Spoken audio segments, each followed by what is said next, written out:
This is the Biz News Podcast, one-on-one conversations with experts in business and personal development. Jerry Dugan, who has developed a career and a prosperous business of coaching executives in ways to become more effective leaders, began rather inauspiciously. He says he was a failed pre-med student. Now, after 2 decades of offering his training sessions, Mr. Dugan reminds leaders of a fundamental too often forgotten. A happy and engaged workforce is the backbone of any successful organization. In this edition of Bizgnus Interviews, Jerry Dugan offers insights from his 2 decades as a leadership coach.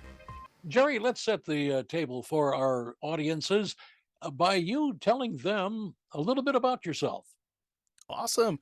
Well, I'm in my 40s. I am married, been married for over 21 years, got 2 kids. They're both adults, and they make us look like we did a good job of being parents. Background-wise, professionally, I've worked over, almost branched out to start my own company called BTR Impact, where I help people learn about and implement servant leadership in their organizations, and then also helping those same leaders look at their entire lives and see how their pursuit of their career, they can have that and also thrive in their faith and their family. So that is me. That's an unusual career path for a young man. What prompted you? I was a failed pre-med student, so that was the start. Well, better to change careers than continue on. Oops. Oh, yeah, lives were at stake at that point. So, yeah, it turns out my mom always wanted me to be a doctor, join the Army, and so on. So that was her dream, for me to be a doctor, and I just had it ingrained in me. That's what you do. That's a noble profession. Go for it. And yeah, I graduated with like a 2.1 GPA. So folks like Stanford University said, yeah, you're not getting in. I don't care how high your MCAT is. But if you go to, get some medical experience, maybe as a nurse or a medic or a paramedic, maybe we'll let you in. So that's how I wound up in the Army, wound up in a leadership role, met my wife at some point in there in the middle, and started having a family. After a tour in Iraq, said, all right, I'm not going to survive a second tour. Let's get out of this thing. And then that's where I really realized my faculty advisor recognized that I had a gift and a talent for teaching others and coaching others. And that's what I needed to do, except, I was 19 at the time and thought he didn't know what he was talking about. But he saw it, how's the guy who's failing organic chemistry or biochemistry or genetics also turning around and tutoring people so that they're getting an A or a B? So he knew something about recognizing where I was gifted, where I was passionate, and where I was not. So Who I wish I was listened to him that sooner. first very brave boss who hired you? Oh man, out of the Army, the first guy was a guy named Paul Catucci with a Catholic healthcare organization, and they were looking for a very specific person, somebody who was young, like in their 20s, although they wouldn't make their final decision off of that, but they wanted people who could reach out to new grad nurses and connect with them. Somebody who had a bachelor's degree and loved to talk. And I came out of the Army, I fit all those categories and criteria, and they hired me, and I was there for about 2.5, 3 years. And then I got greedy, went into real estate, thought I could make my fame and fortune there, except I didn't realize the market was tanking at the time. So that was 2007, 2006. And then, my first job out of that was with a battered women's shelter as a community educator. And that's when I listened to my wife, and she said, you have a gift for teaching others. Go find something that does that. And she didn't mean like the K through 12, like kindergarten through 12th grade arena. She meant, in a company for an organization, that's where I had a lot of passion. So yeah, I was at a battered women's shelter for about, 3-4 years, just talking about awareness to domestic violence, sexual assault, how to prevent it, anti-bullying. And from there, I got picked up by the same Catholic healthcare organization I'd left when I left the Army, and worked in leadership development for 5 years, and then went to another healthcare organization and worked in leadership development there, and here I am. And one of the things that you talk about so eloquently is servant leadership. Mm-hmm. Let's start by defining what it is and why are you passionate about it? Yes. In a nutshell, it's taking care of the people who report to you. so that they can take care of the mission or the customer. So I learned about it before I even became a Christian myself. I learned it in the military.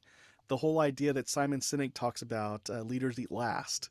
Uh, it's a practice in the military that your leader will make sure everybody who reports to him or her goes and eats first in the chow hall, and then will go and get their own plate. And it's a representation of two things. One, it's communicating to the team, I will take care of your needs, make sure you're taken care of. And on top of that, I will not use my rank as a privilege to eat first. And so those two things already build trust and rapport with that squad or that platoon. So whether it's 8 guys you're leading or 30 or 100, just that practice alone of having the people underneath your leadership go first to meet their needs of food, shelter, clothing, you're demonstrating those two things. I'm here to help you succeed. I'm here to take care of you. I'm not here to take advantage of my rank. And the trust that builds, as a soldier who had leaders like that, I found myself willing to go the extra mile for them, all because they let me go eat first. And it was just, yeah, crazy thing. When you deal with people as a consultant and you're trying to get this across to them, you probably are dealing with a lot of managers who have a pretty large ego that literally needs to be fed first. How Hmm. do you convince them? That is where I ask them, how are things going right now?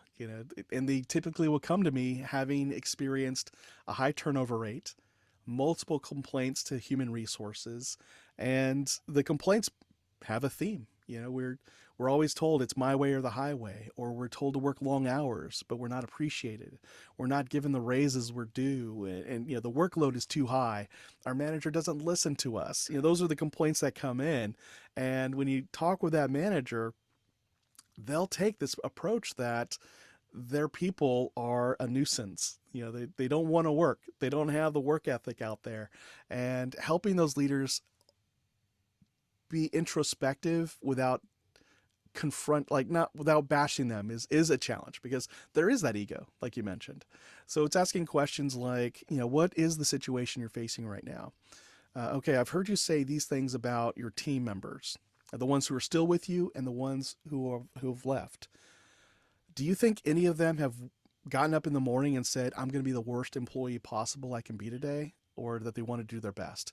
And so shifting that mindset to think of the other person and giving them the benefit of the doubt and recognizing that they're a person who has dignity, and that dignity should be respected, just as they want to also be respected. And once they start to realize that and start to humanize the people who work for them again, now you can start looking at things like, well, what could you do to help serve that person's need? What do you think they need to be able to pull off their job? What do you think they need to have more trust in your vision and your leadership style? What do you think they need in terms of being able to tell you if something is not working well? And asking those questions, getting them to think about, what does my team need, as opposed to how do I get them to do things, is a shift that I just took for granted, having my first career being in the U.S. Army and seeing that this applies in everywhere I've been since. It must be tough, though, for the staff of a manager who's making that change in direction, to be able to accept it and not say, this guy's up to something. Yes. And so the biggest step is probably the hardest step for these leaders, because they've already built this team culture of, this guy's out for himself or herself. This person doesn't care about us. They're willing to throw us under the bus. And before they can even implement the practice of being a servant leader, they have to pretty much be humble and vulnerable and rebuild that trust. And to do that, they've got to have that come to Jesus or that come to the table meeting where they're saying, hey, I've now recognized my leadership style has not been helping this team grow. And I'd like to fix that. Oftentimes, they can't just go in by themselves. They have to have somebody come along, like a consultant or a human resources person, to help level the power structure, in a sense that we're taking, let's say it's me. We're taking Jerry out of Jerry Dugan, the director, and this is Jerry Dugan, the human. And this is Jerry Dugan, the human, connecting with you as a human and reconnecting that bond, that trust as people allows them to reframe this person now as Jerry Dugan, the director. And so that's hardest step, first step that needs to happen because a lot of trust has already been violated. There's a negative emotional capital bank account going on. And if you want to level set that, you've got to go in humbly, vulnerably, and as a person. Jerry, you have developed something that you call RUT, or Mhm. RUT. What do you mean by that? So I've been the host of a podcast called Beyond the Rut for almost 8 years now, and having interviewed over 300 guests, whether they're in a rut in their family life, their career, their financial situation, their fitness, they've gone through a very similar path to recognize they're stuck in a rut. So that's the R. Recognize the rut you're in. So you take a look at things that are going on. So if it's in your job role, how are things going with my rapport with my leadership? The turnover rate in my team, the performance of my team, and that's where we are now. And what's the common denominator? Oh, well, everybody's complaining about me and how I treat people. Eek, I'm the common denominator. That's the rut you're in. Then the U is understanding where you want to go. What kind of leader did you really want to be when you became a leader? Was it all about having a scepter of leadership and saying, I am the boss? Heel to me, kneel to me, bring me grapes, whatever it is that we thought Peeled, leadership. preferably. Yeah, peel. Keep fanning me. Like that. I don't think a lot of leaders go into leadership roles thinking that. They may be thinking about the pay increase. They might think about the prestige that comes with being a leader, but thinking about it in terms of I've got people now who depend on me to make sure that their paychecks don't bounce, that they're accurate, that I'm treated well and with respect, that I have room to grow, and that my work has meaning. And so that's what we take on as leaders, whether we know it or not. And so understanding that's where I want to go as a leader. If that's where you want to go, great. I can help you with servant leadership. And then T is the take action. So I understand where I am, the rut I'm in. I understand where I want to go and how to get there and the actions that it'll take. I've even set goals on what success will look like now. T is take action. Now go implement the action steps I've committed to in my goals, measure my progress. Am I rounding with my employees on a regular basis to find out how they're doing, what's working well, what's not, and then I'm following up to say, hey, I heard you. This is what I got done. Here's the stuff I'm still working on, and here are the things I can't work on because of budget or because of policy or because we need this thing to pass over here before we can do this thing over here. And so what are the actions that you need to take? And just go take them, measure your progress, check in with your people, check in with your leadership. So that's knowing your rut to get out of and living and working beyond that rut. And to get out of that rut. One of the things that our listeners are not able to take advantage of is, of course, the picture. And you're wearing a T-shirt with one giant word on it called vision. Yes. Is there a reason for that? Well, first of all, it's one of the few T-shirts that fit me right now. So it's very comfortable. I know the feeling very well. But it was a gift from me, from a friend of mine, Ashley Ridgway, Washington. She invited me to an event in January. She leads an event where they create vision boards. About 40 people come together, entrepreneurs, and they cast a vision for the next 5 years. And I got to be a part of that event. I got a T-shirt out of it. But this is, in essence, me. It's because a lot of people aim for nothing. They hit it with tremendous accuracy. If you're stuck in a rut, chances are you don't have a vision that's driving you. You're just kind of following the rut. You're following this groove that's ahead of you. You're following somebody else's path. You're following the safe zone, the comfort zone, whatever it is. And having a compelling vision over your life sets that course for you, gives you the reason why, and invigorates that passion to go after it. So if I could wear this shirt every single day, I would, but my wife says that's gross. Let her at least wash it once or twice. So, Every now and again. right? Jerry, do you have a website where people can get more information about you and what it is that you do? Yes. So if you're more interested in the servant leadership aspect and having me come to your organization, btrimpact.com is that website. And there's no shortage of buttons to reach out to me. Almost every other button, schedule a call. And that gets you a 30-minute discovery call with me to talk about your organization needs, what it could be, what it could do differently. If we could solve your problem right then and there, then I just ask that you keep me in mind for something bigger later on down the road. If you And want please tell our folks about your podcast, because I'm sure a lot of them would like to listen to it. Oh, yeah. Beyond the Rut with Jerry Dugan is a show that's been around for almost 8 years. And it's about sharing encouraging stories, giving practical advice to help our listeners be inspired, encouraged, and equipped to go create a life that's meaningful for them. So it's semi-weekly now. I forgot I added a second episode every week. So you got a big interview on Monday, and you get a little short one with me called a Jerry Short on Thursdays. And yeah, just come check it out. It's on all the platforms that you can listen to a podcast on: Spotify, Apple Podcasts, all the other ones, and then the website beyondtherut.com. Now, one last thing, Jerry, and that is, what would you like to talk about that I haven't been bright enough to ask you?